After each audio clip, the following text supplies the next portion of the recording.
Thanks, everybody. Welcome to Build. I'm your host, Ricky Camilleri, and our next guest is a legend. He's here to talk to us about the latest entry in his legendary documentary series, the Up series. In 1964, director Michael Apted and a director by the name of Paul Allman interviewed a group of 14 7-year-olds for the film 7 Up.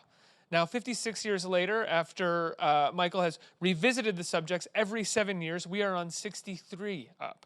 And this series continues to marvel in its ability to condense time and reveal to us the beauty and pain that comes along with living. Let's take a look at 63 Up. In 1964, Granada Television brought together a group of 7-year-olds. We have followed their lives every 7 years, their dreams, ambitions, and fears for the future. 7 years older, 7 years fatter, a bit less hair. You look at me at 7, and you look at me even now, 63. It's flown by, Michael. It's a lifelong achievement to be part of this programme. Once you get to your 60s, it all gets a bit, oh, how long have we got now? I certainly don't look forward to it every 7 years. I suppose as you get a bit older, you've got less to lose. All these things that I've said over the years, yes, it has been worth it. And you better cut it, because otherwise I'm going to cry.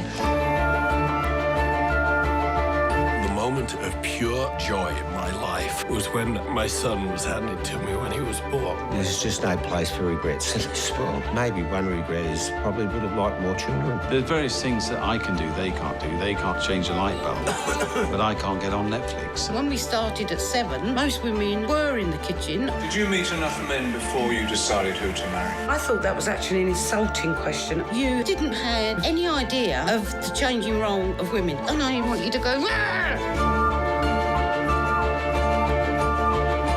Children inherit something from their parents. Nobody wants to confess that they suffer mental ill health. I'm sitting here talking to you now. I'm squirming. I want my life to have meant something. The sooner you understand who you are, the sooner you understand what you can do. It's taken me virtually 60 years to understand who I am.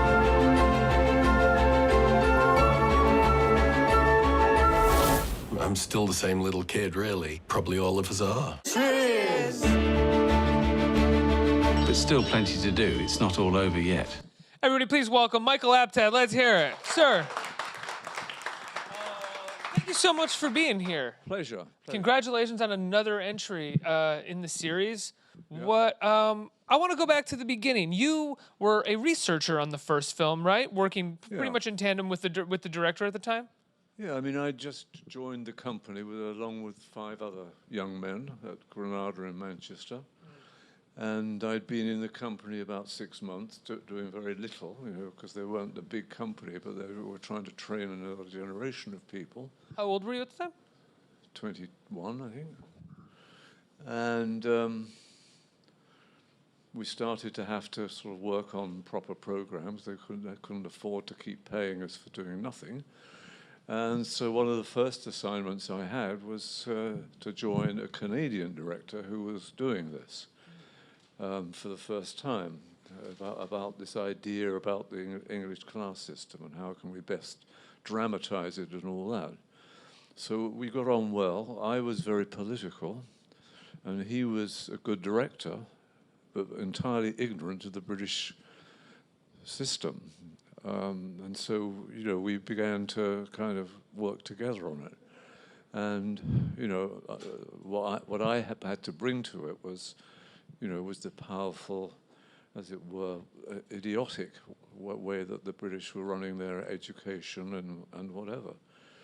So we got on very well, the Canadian and I, and then we did it, and it was a huge hit. Yeah. Because it did go deep into people's souls, you know, it was nailing the country for ignoring their young people and all that sort of stuff. And, you know, it got a tremendous reception, and then that was that. And then I went back to doing the odd jobs, doing a bit of Coronation Street and things like that. Then about 5 years later, I got a summons from the management saying, we want to do another one. We want to go and try another one. Would you do it? Because Paul had gone back to Canada a long time before. So I said, yes. Thought about it for about 6 seconds, and I did the second one. and that went well too. And I remember after I'd done the first sort of week of filming, I rang the management up and said, look, you know, I don't want to stay in Manchester for the rest of my life, although it was a really good company in those days. But if you say to me, we're going to go on with this, I guarantee that I'll come and do it. I want to go to America and work in America and all that stuff, but I think this is so important that I'll do it. And so they said, okay. And so I did. I went back, you know, I don't know, 17, 18 times. No, what am I talking about? But I've been going back every 7 years. Do you sever ties with them in between films? No. Yeah, I didn't think so. But No. like you're very close to these to these subjects. Yeah, but you can't get too close to them that, you know, you know too much about them. I mean, there's a lady who works with me, Claire, and, you know, she lives in England, and she keeps a kind of eye on things, but not in an aggressive way. And then I come in every 7th year, and just, we roll on them, and then we start, you know, finding out about each other. So it seemed to be important that we didn't know too much. I mean, big things we know.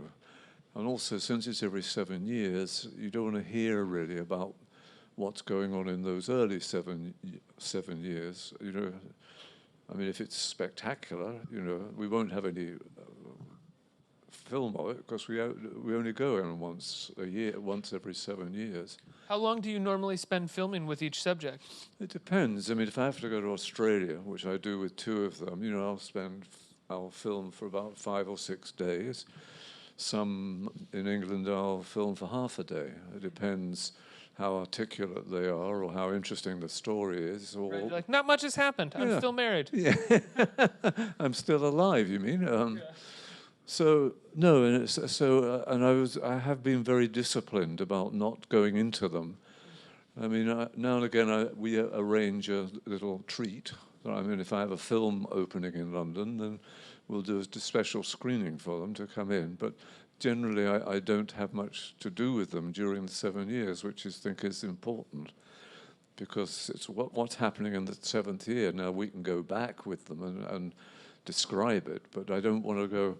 I wouldn't want to have to do it when this is them after 2 years, this is them after 3 years, and all that.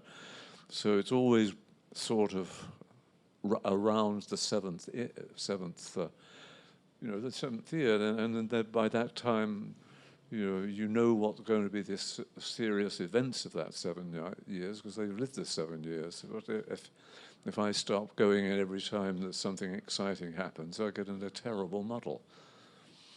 You know, I imagine when you went back and they were 14, you're kind of catching up on the last 7 years, but you're really just checking in with them at that moment because they are 14 years old. Yeah. But when you start going back at 28, 35, 42, and they have real life events to recount to you, did you start figuring out what the aesthetic or what the model was at that point for how the film could be shaped? Or do you find that changes every time you go in? Absolutely, yeah. I mean, I don't know what's going to go where in the film until I've shot the film. I mean, because I truly don't know what's coming out. So I could be shocked or things I don't know about that I should have maybe known about. So it's starting from scratch in a way. I mean, I know what I've done in the past is going to be useful this time. So, I mean, if they're married or whatever, had children and stuff, I know I want to bring that up and maybe get some pictures of it and whatever. But, I like the fact that I can discover things when we do it, rather than have them being prepared and trying to figure out what's the best way to say it. You know, you strip the film, 63 and up, I think, in particular, of any sort of sentimental hand on the part of the director. And that's so interesting to me because the film itself is so moving and emotional, simply just off the fact that we are watching people talk about their lives and recount moments in their lives. When did you realize that you didn't have to play a heavy hand as the sort of emotional maestro when it came to the film? No, I think you could see that almost straight off. Yeah. As long as if they got the feeling that I was going to bully them or do what I wanted to do with them, then it might have been a bit more tense. But since it isn't, because they're telling me for the first time these larger events in their life over the last period of time, I think it puts us on equal ground. I'm not holding something back and working up to some dramatic thing and whatever. That the drama is going to happen when we're talking to each other. Yeah. And one of the subjects in this, maybe two of them, if I'm mistaken, sort of turn it back around on you. Certainly. They remember a time where they did not like the way that you were interviewing them, and they sort of poke at your sort of social faux pas at a certain time. What was that like? Oh, it was amusing. I mean, it was to be kind of criticised and by them because they've got a bit of power there and whatever. But no, I mean it's give and take. I mean I can't have it all my own way and then don't expose myself to things I haven't said or whatever that they know about that I haven't thought of talking about. I mean, as long as it isn't my private life and whatever. But it's just to get it as genuine as we possibly can and as fresh as we can. And at no point were you ever worried about turning it back on you or not having them be or did you feel like, well, at this point, the documentary has been a huge part of their lives and we should talk about my role in their lives? Yeah, no, I mean, if they want to do it, I mean, I don't put myself in it. I'm not in it at all. I mean, my little voice is there, but my little voice, but you don't see me there. So I don't want to really attract visual attention to me, and so I don't do shots walking around the local grocery with them or something like that. So I always keep my presence away from it. So it's about them. But I mean, there's a reckoning for you in the sense when she says the way that you talk to the women when we were 21, 28 years old, and mostly just asked about our relationships with men and whether or not we were married or planning on getting married was very different from the way that you talk to the men about their careers. Obviously, that had to do with the time period that was taking place. But what was that like for you to reflect on that yourself? Well, it was kind of, I thought, a bit impertinent, but I wanted to do it. I mean, I wasn't going to ask them about their sex lives or something like that unless they wanted to tell me about them. So I didn't want to invade them in a way that they might be embarrassed by or something like that. But, I mean, I want them to tell me exactly, what they are and what they want and what they do. And in the case with Jackie, the one you talk about, how much, she remembered of me and how, cross she got with me all the time. And it really was cross. I mean, we had to stop. She got so grumpy with me. But she loves it. I mean, she absolutely loves it. And, I mean, I don't mean... She likes jousting with you a little bit. Yeah, and she is very passionate about what she is, because, God knows, I mean, to have grown up, I don't know, about 20, 30 years before them, there's been a big, when I was growing up, none of this was going on. So I never shared in growing up as the kind of adult way that they were brought into the world and, their position. I mean, they were much more self-aware than I was when they were their age. And so sometimes we kind of compare that with them. I never knew that and I wasn't told that and whatever, you would never behave like that, and there they are cursing away and whatever. But I mean, I have a lot of material, huge amount of material. Yeah. So, I tell them that up to a point, that I'll listen to them if something comes out that they really don't want broadcast. Then, if I can see their point, I agree with it immediately. You know, I really don't want. Mainly, I don't want to lose them. You know, one of the there's a line in the Mike Leigh film Another Year where one of the characters says about another character that she just says life isn't always kind. Yes. And there's an aspect of 63 and up, not just because they're both British, but but there's an aspect of 63 up and the Up series in general that you are unsparing in the idea that life isn't always kind. Yeah. And it keeps going, Yeah. but it isn't always kind to some people. And some of your subjects have had a fairly rough time of it. Yeah, some of them have, and you know, I'm not a fool. I'll know someone if I'm really cruel with them. You know, I'll never see them again. Yeah. So I do want. I think the most important thing is to keep people in it and not fall out of it because they're so angry with me. So you know, I'll warn them what I'm going to talk about, but I don't actually do it. I mean, it does come out of my mouth, but I don't tell them what I'm going to say. But also, I mean, you know, sometimes they just want something taken out of the film, and if it's passionate and I can understand them, I'll do it because I don't want to lose them. I mean, they have, and I think they realize it. They have the upper hand because if they say, if you don't take that out, I'm never coming back, right. then I'm the loser.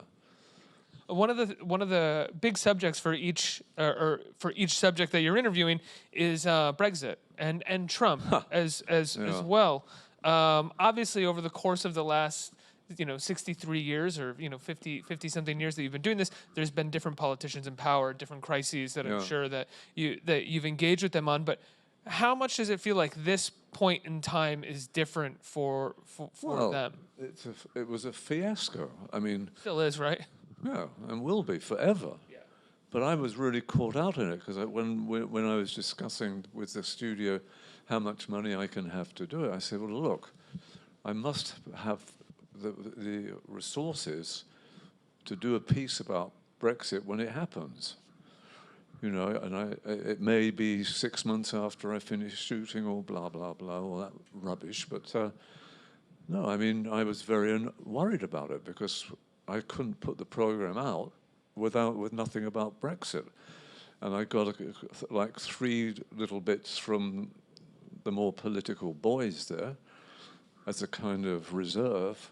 But since nothing happened, I mean, there are a couple of mentions of it, but it didn't. I mean, I thought it could be a huge event, as it probably will be if it ever happens, and particularly with this little group of people, would be a kind of, you know. Well, you think, I mean, you hear so much both in America and I think in the UK that everybody is very divided and that politics is very divisive right now. But considering all of your subjects pretty much fall on the same line about how they feel about Brexit, whether they voted for it or not. At this point, they're all pretty disgusted with what's happening. It's a general discussion.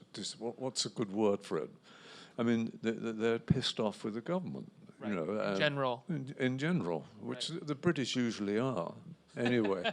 as are Americans, I think. Yeah, well, both have got reason for it. Mm-hmm. Is Mr. Trump coming in here on Monday? Coming in here? Yes. No, he was unfortunately not invited. Oh, okay. Or maybe fortunately not invited. Yeah, I don't know. Yeah, but anyway, I mean, it's you know, I had to do it if it had happened. But since it didn't happen, I mean, it looked as though it was going to happen before I started shooting. Right. And we had all sorts of contingents. We thought how clever we are. Here's some money put aside, or here's a few extra days put aside if something happens between us finishing shooting and going out on the air. And really up to about 10 days before we broadcast, there was still no resolution of it. You know, so for the last 10 days or so, then I just had to hope the good Lord was on my side and wouldn't throw it at us in the last minute. You know, some of your subjects, I think most of them actually say that they feel like they are the last generation to have gotten it, not gotten it good in the UK, but at least had a safety net, have the NHS. Yeah, it's true. Yeah, and I think a lot of Americans would would say that here, but over the course of this series, it hasn't always been good for them, and the net No. itself hasn't always been perfect. Do you think that that is a form of nostalgia to look back and say that Well, I we don't had think it good? you have to be very nostalgic, to see how bad the hospital service is, or blah blah blah. I mean, it was, until we finished our run of endless conservative, governments, and the Labour Party became sort of much stronger, pretty much over the first 2 films we did. They did get a rotten, and a rotten time. They weren't looked after at all. Education was all over the place, and usually, surprise, surprise, the people with money got the best look at it. So it was happening quickly. After the Second World War, when I was born, I mean, it was beginning slowly to dawn on people that the country was hopelessly divided, and the country had really worked together and gave their lives together to stop us being routed by the Nazis. So it was a very heroic Second World War for the Brits. We dragged the Americans in, but it was really the courage of the United Kingdom that saved us, as it were, saved the world from, Nazism, whatever. Do you think, when you first started this 7 Up, it was about the British class system, and I've always found that British artists, be they documentarians, specifically storytellers, documentarians, playwrights, filmmakers, are far more invested and interested in the class system of their country than Americans are. Americans don't really talk about class. No. That maybe last 5-10 years it's really started, but prior to that it was almost impossible to really make anything about it. Has that changed in the UK? Do you find that the class system or discussions about the class system have changed? Yes, I mean, much to the better. Right. That period after the Second World War, when the country put itself together and won a great battle and whatever, and worked with the Americans and whatever. No, I think that they did, and things began to change, but much too slowly. And one of the things that I offered it with this film is a very kind of vivid and understandable way of how the country was up the creek, that they weren't looking after their people. Now, their people don't have to be great scientists and things like that, but to get people to do good work and to keep up with the Americans and the Germans and all that sort of stuff. So I think this sort of film, that's why it was so popular. It was done on a populist, basis. It wasn't a load of people talking economics and stuff like that. Here were statistics about people in the lower classes who didn't ever have any chance of going to university or whatever. And you could see us rotting away, behind the Americans. God bless you. No, that's nice. I'm being... Over the, you're at 63 Up. I'm imagining, God willing, you're going to make 70 Up, and maybe that's the end of the series, or is 63 Up the end of the series? What do you think? I think we'll know when to stop it. I mean, I may not be here, but in 7 years, and I'm fairly healthy. You should be surprised. I shouldn't make assumptions. Yeah, you should not make assumptions, but. I would hope this program would go on without me. I mean, I don't know who would do it. People have worked on it with me and whatever. So I'd like it not to stop until it has to stop, because it becomes irrelevant. And society in England, is more equal about it. I mean, there's still ridiculous objections. I mean, in the way people are treated. Education is still not as good as it should be, but it's a whole lot better than it was, when I was at school and generations after me. So it is certainly improving. And also, it's the idea of working with the Americans or working with the Europeans, seems to be sensible. taking on the nasty people in the world. If the decent people in the world, would sort it out, it could be done. Well, nasty people are in charge right now, unfortunately. Well, they always sort of are, but maybe not deep down. Maybe, the seeds of equality kind of leave a mark, and people begin to see what's the point of some people having everything and other people having nothing. It doesn't do anybody any good at all. So I think in a way, we've become more, labor, more working class in our attitude towards it. Yeah, I mean, it took a fair amount of conservative leadership stripping away the safety nets for us to kind of come to this slightly more labor-friendly place. Yeah. Hopefully that continues. We're talking about class, and the first part of the series, 7 Up, and even some of the early ones were very much about class, and I think you can say and would say it still is. But for me, watching 63 Up, it really feels about whether you're rich or poor, time keeps going. Yeah. Life keeps going. Things happen in your life, and what it really feels like to look back at that life, be it good or bad. Is there one thing? Is there something that you want people to take away from the film after they watch it? Well, my parents gave up any fun in life really by putting we three children through a good education, which was not really forthcoming by scholarship. Was that they had to pay for it, and that was their gift to us. They were educated people, but I think the weight they put on education and what it could do for you, was the thing that most the lower middle class were.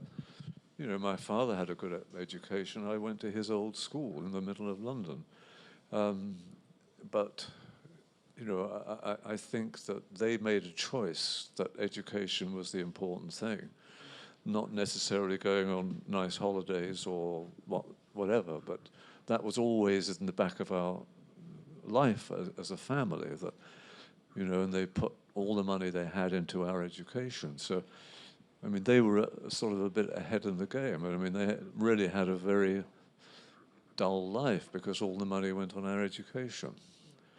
So that was, and that was a living thing in front of me.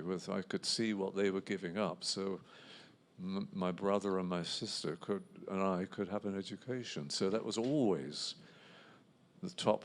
Not going abroad, not going for swanky holidays, or not buying cars and things like that. I mean, they never had a car. The kind of sacrifice they made was well into my blood. I mean, not everybody had that. So I knew exactly what I would want my children to have, and what if this movie made any effect that would show people the sense of having an education, so you can have opportunities and things like that, but you can't have one without the other unless you're a footballer or win the pools, where you can become trillionaires overnight. You've got to have an education if you're going to do well. Is there a part of you that looks at your subjects in this as kind of your children? Well, yes, quite a bit. I mean, I have very strong emotions about them, and I think they return that favor, if you like. But I mean, I don't think we ever talk about it, but because it was a good idea not to see them between programs, then they don't overuse their time with me, and I don't overuse my time with them. So it's always a kind of event. It's like having a 7-year holiday. But I think that was a good decision, because otherwise it becomes out of control, because 30 things would happen to each of them over 7 years, and how are you going to tell that story? So, I think the same could be said for my relationship with my parents. Don't overuse your time with me. Yes. Things will get out of control. We have time for a couple questions from the audience. Who has a question? Hi, this is a question from our web series. What was the most notable change in filming 7 Up till 63 Up?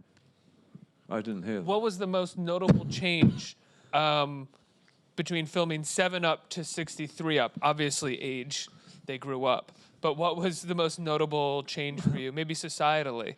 Well, they told me what they want to do, what we should be shooting and all that. I mean, they took, to a certain extent, ownership of it, you know, whereas before I was kind of pushing them around and whatever. I mean, I didn't want to let them control the film because I thought I knew more about it than they did. But now they knew more about their lives than I do, and they're very good at, you know, saying, I want to do something about this and something about that, and you know, it's a shared matter.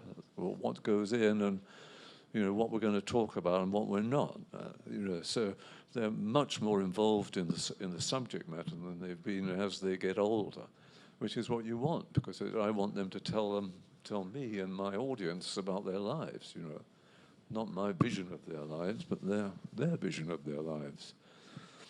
One more. Hi. I was just wondering, out of all the Up series, which one is your favorite and why?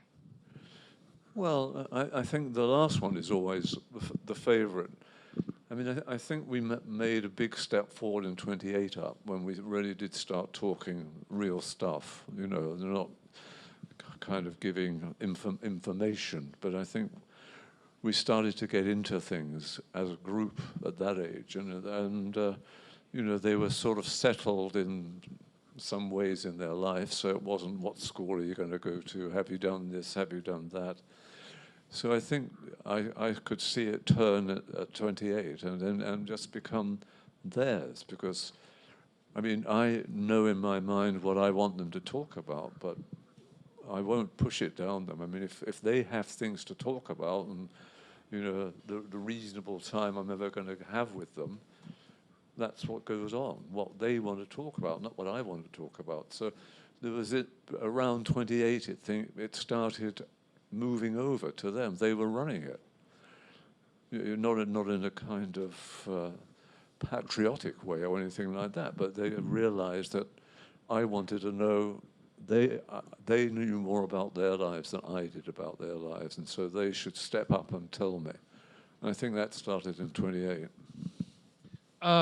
Michael, congratulations on the next entry in the series. It's amazing that you've done this for this long and followed through. Right. But it's a beautiful series, and I love this last entry. I wept on multiple occasions just at the idea of lives being led. Really? From watching the film? Yeah. It's I'm honored. Even if things weren't even sad, it's just hearing people reflect on moments of their lives is whether it's happy or sad is an emotional experience. Yeah, that's what it does. Well, anyway, good. Made you feel good. Well, anyway, how can people see the film? It's coming out, right? Well, it's come out already. Yes. In Great Britain in television. It has to, because it was, you know, financed by television companies. But this it's different now in America, because now it's going to go into cinemas before it goes onto television. So, you know, it'll get more attention, more press attention, I think, because it's going to be shown in cinemas, and that will create a bigger audience for television. So, you know, we're in a much better situation, I think, than we've ever been. It's called 63 Up. It's going to be in theaters, and Michael Apted, everybody. Let's hear it. Oh, thank you.